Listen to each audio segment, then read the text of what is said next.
Continuamos con el estudio de ser familia en los oasis.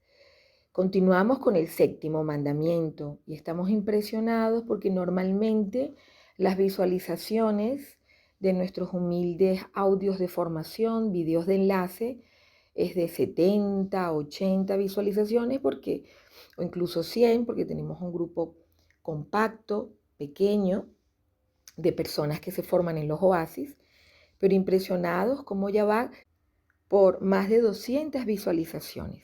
Todo en manos de Dios. Amén.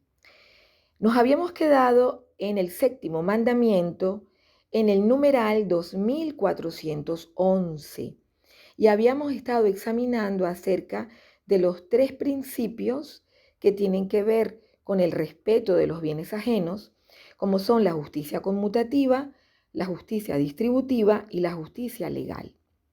Para recordar y tener un punto de partida que dará pie a la formación, como ya hemos dicho, de los oasis, tenemos que recordar muy brevemente que la justicia conmutativa es aquella que está implícita.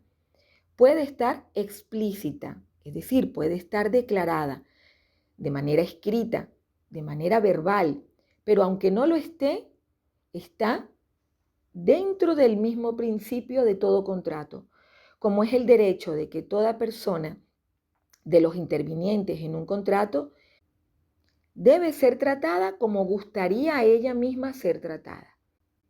Por ejemplo, en un contrato de pago, en donde se ofrece un servicio o se ofrece un producto y se espera el pago del mismo, por ejemplo, en distintas cuotas, no solamente hay una justicia conmutativa del que ofrece el servicio que debe recibir su pago, sino que también hay una justicia conmutativa en donde el otro que se compromete a pagar debe tener la capacidad para poder hacerlo. En caso contrario, estamos creando una situación contractual de esclavitud de seres humanos. Yo recuerdo un caso de una compañera de trabajo que no podía salir ni sábados ni domingos. Tenía que trabajar de lunes a lunes porque tenía que pagar la hipoteca y si le quedaba, comía. Es decir, ella literalmente asumió un contrato en donde se viola la justicia conmutativa. Por lo tanto, no todo lo que es legal es legítimo. En este caso sería totalmente ilegítimo, totalmente inmoral. Luego tenemos otro tipo de justicia, recordamos, otro principio, como es la justicia legal, que se refiere a lo que el ciudadano equitativamente debe dar a la sociedad para poder acceder a todos los servicios que ésta puede prestarle. Y finalmente tiene que haber una justicia distributiva que regula, pues, de manera proporcional las ayudas en atención a las distintas necesidades que sus ciudadanos puedan presentar. 2412. En virtud de la justicia conmutativa, de la que acabamos de hablar, en donde tiene que haber una igualdad de derechos y de deberes en proporción, tanto del uno como del otro contratante, seguimos leyendo. La reparación de la injusticia cometida exige la restitución del bien robado a su propietario. Y el Evangelio nos ofrece un ejemplo. Leo. Jesús bendijo a Zaqueo por su resolución. Cito. Si en algo defraudé a alguien, le devolveré el cuádruple. Como leemos en Lucas 19:8.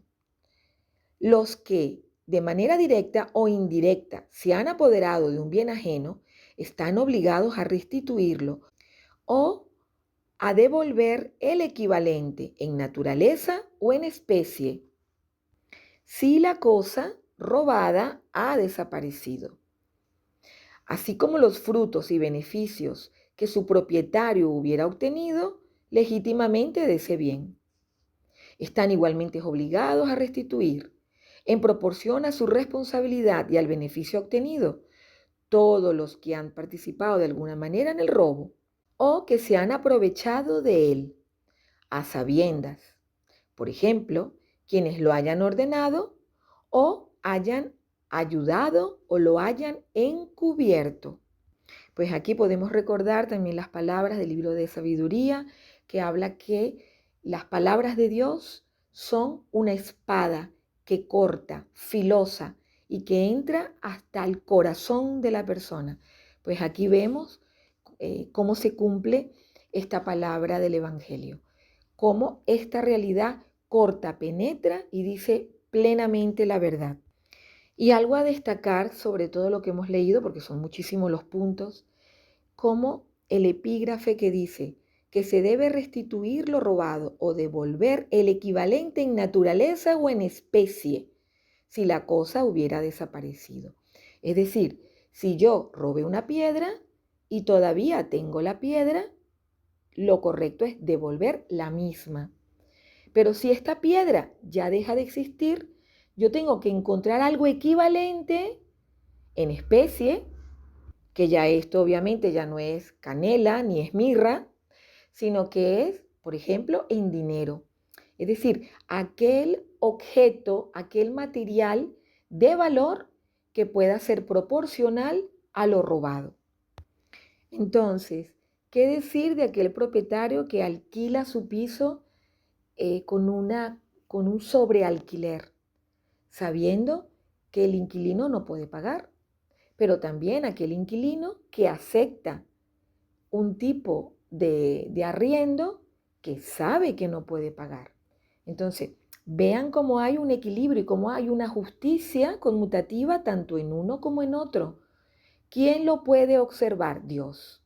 Pero obviamente eso se trata de expresar en una línea contractual, que es de lo que estamos hablando. Pero tenemos que buscar alguna forma de entendernos y de objetivar la realidad.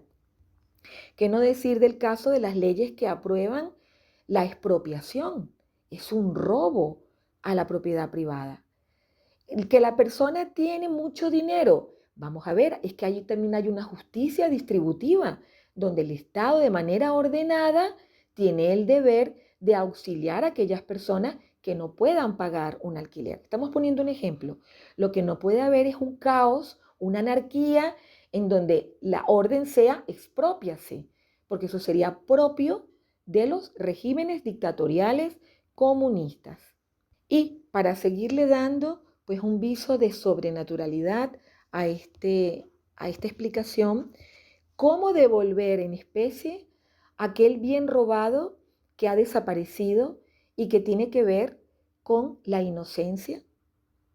Los que han robado la inocencia a sus hijos, permitiéndole acceder a ciertos enlaces, dándole un teléfono sin ningún tipo de control parental, permitiendo que asistan a un colegio sin ninguna guía, sin ninguna educación preventiva que permita al niño poder rechazar ideologías que van en contra de su inocencia, de sus valores, que tienen que ver con la dignidad de la persona, o el caso de la misma violación, la violación física, la violación que tiene que ver con, hay palabras que ya uno ni siquiera puede mencionar, la violación que tiene que ver con el cuerpo. ¿Qué hacer en estas situaciones? ¿Cómo se puede devolver el bien robado en especie? O aquellas personas que han dado malos consejos a los amigos. O aquellos inclusive guías espirituales, profesores, sacerdotes, que no han orientado en la verdad a sus discípulos. ¿Qué hacer cuando las malas amistades nos roban a nuestros hijos?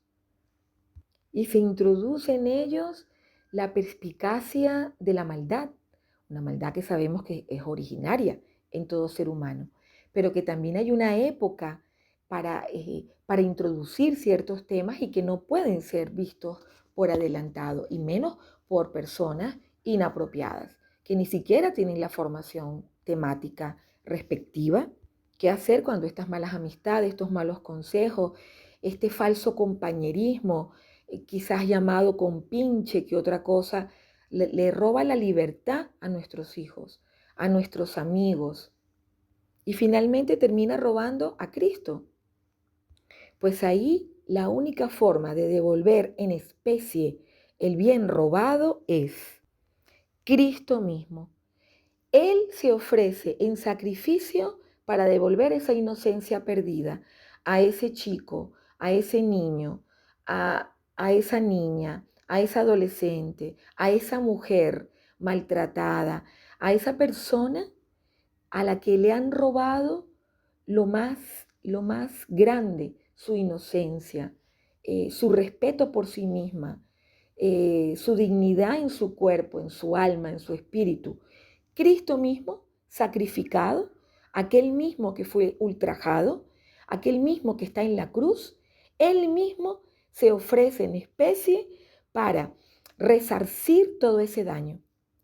Y bien dice la Sagrada Escritura, y aquel cuerpo rojo envilecido, aquel alma negra envilecida, quedarán más pura que la nieve.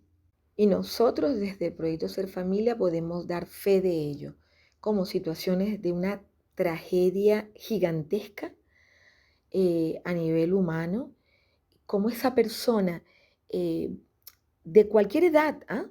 Porque inclusive cuando son niños, más fuerza tienen, más capacidad, porque tienen esa relación directa con Jesús, como profundizando desde esta interioridad, logran superar esta situación y de verdad se convierten en estas vidas más puras que la misma nieve.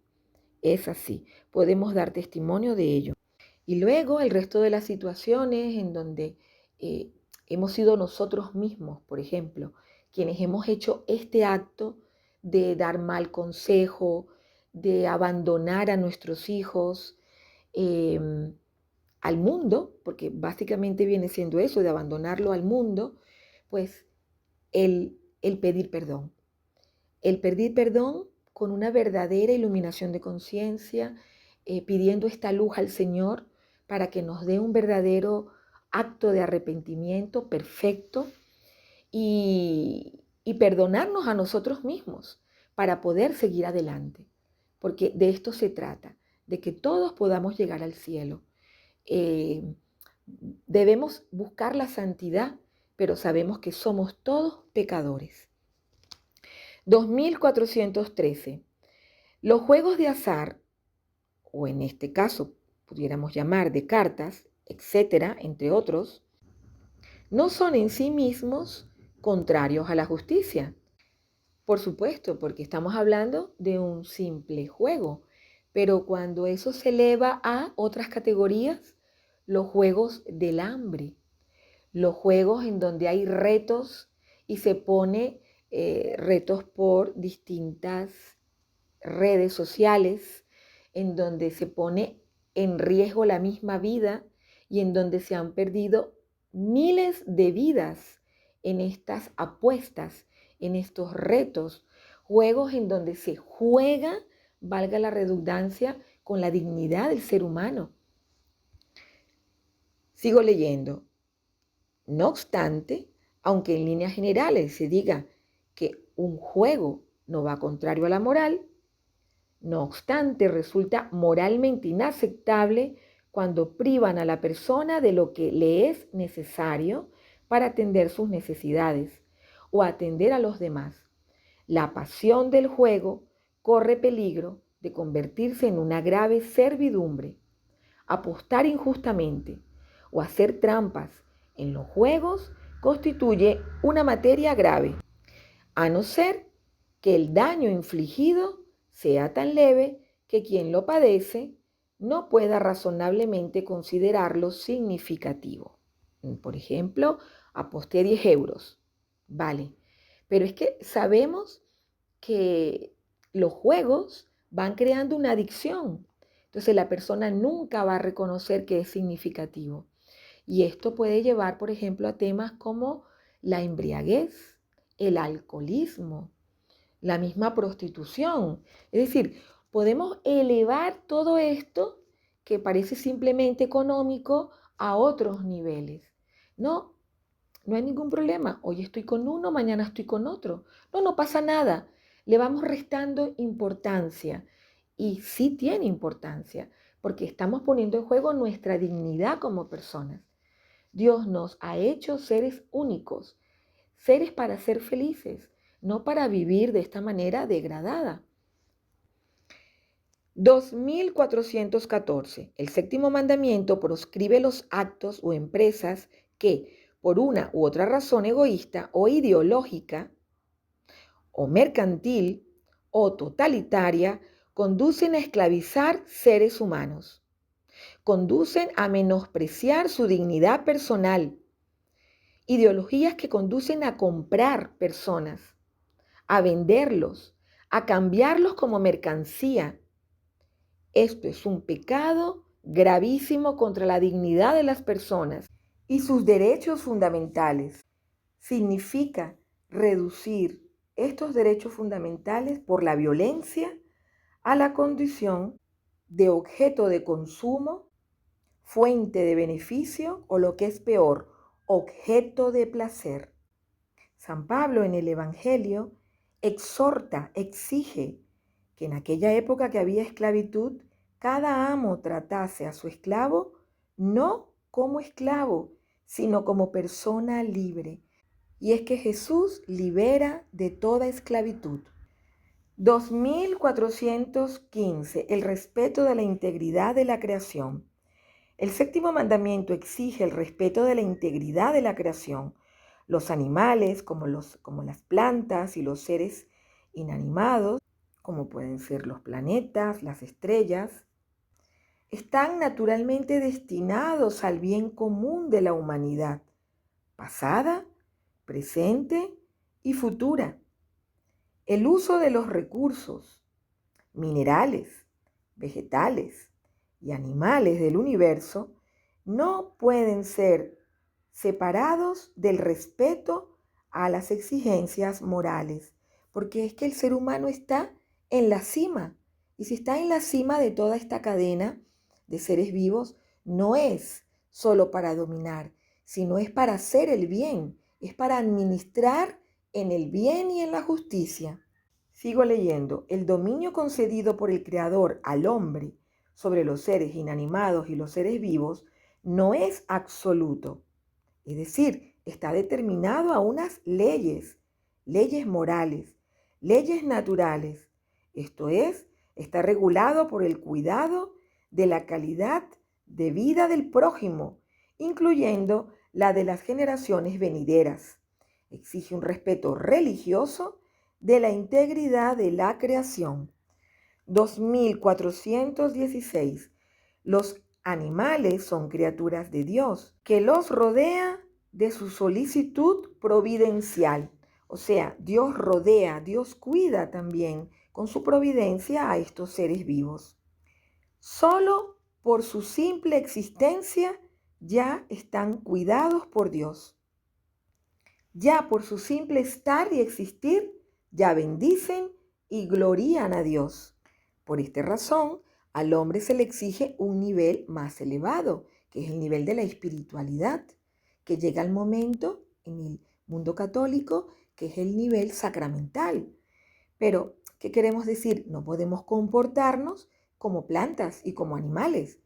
Dios nos exige un nivel plus. ¿Por qué? Porque somos seres humanos. Pero ahora volviendo al hilo, continuamos con la lectura.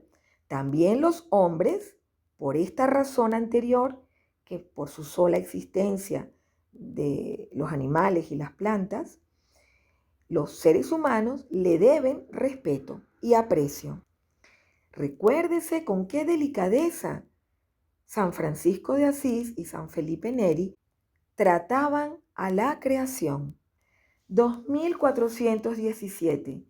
Dios confió los animales a la administración del que fue creado por él a su imagen, es decir, al ser humano. Por tanto, es legítimo servirse de los animales para el alimento y para la confección de vestidos. Se los puede domesticar para que ayuden al hombre en sus trabajos y en sus oficios y también en sus ocios, cuando, por ejemplo, hablamos de la equitación.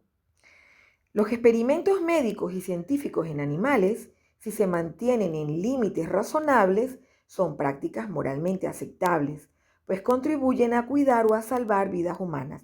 Recordemos todos los experimentos de Pasteur o de Pasteur que tienen que ver con los inicios de las vacunas, las verdaderas vacunas estamos hablando, no las que son actualmente muchas de ingeniería genética, que es otra cosa.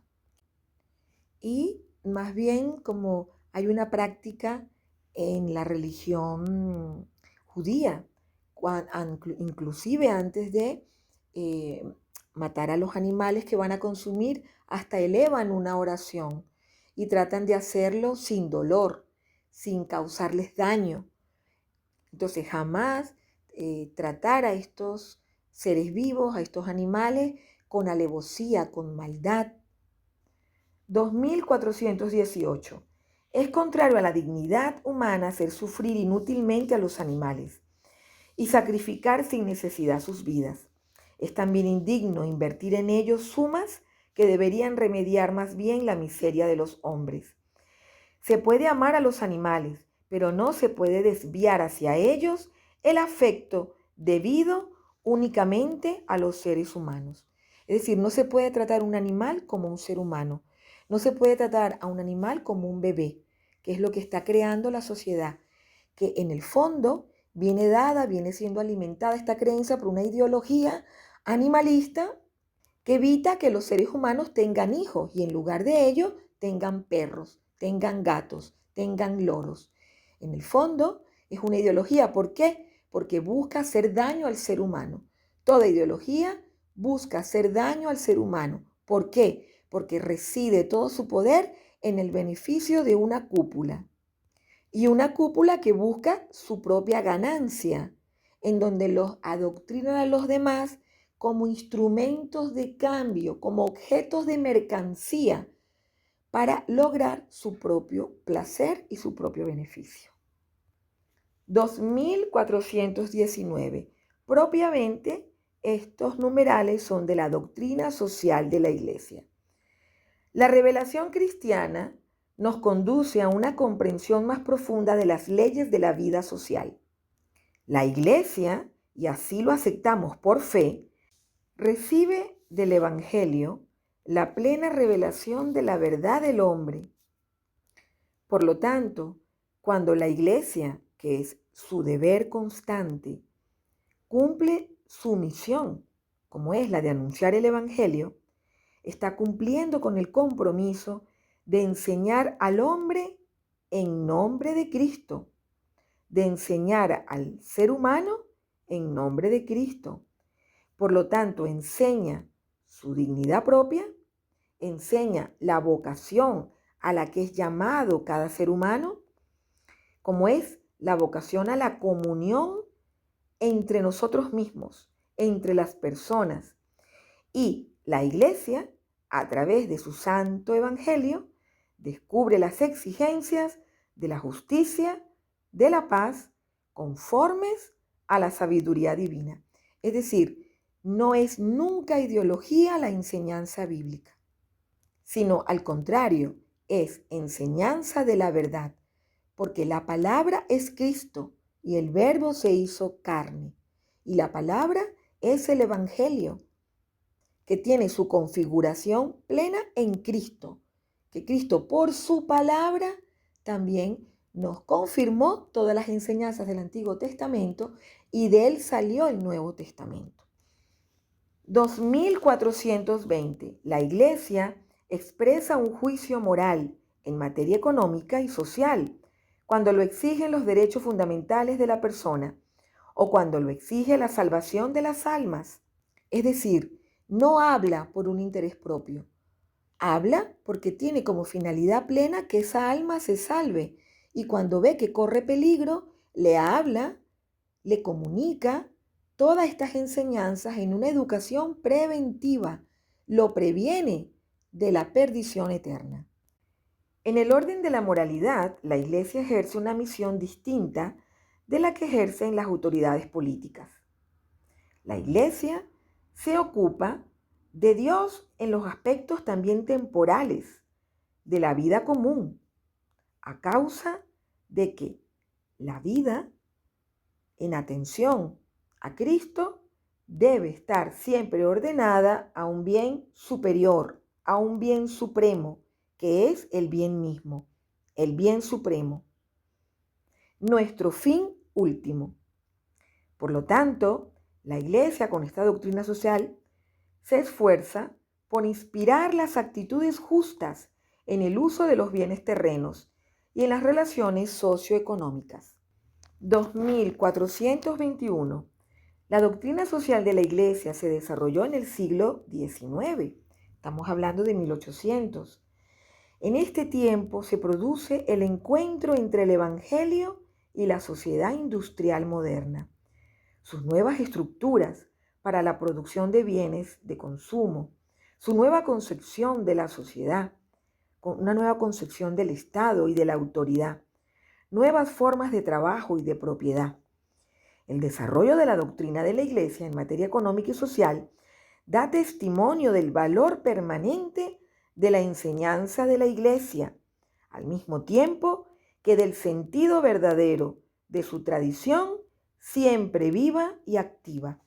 Por eso es que cuando hablamos de los dos pilares del depósito de la fe, se habla de que son las Sagradas Escrituras y la tradición. ¿Por qué? Porque cuando el Evangelio, cuando Cristo se hace vida y se hace vida a través de los vivos, obviamente, esa es la tradición.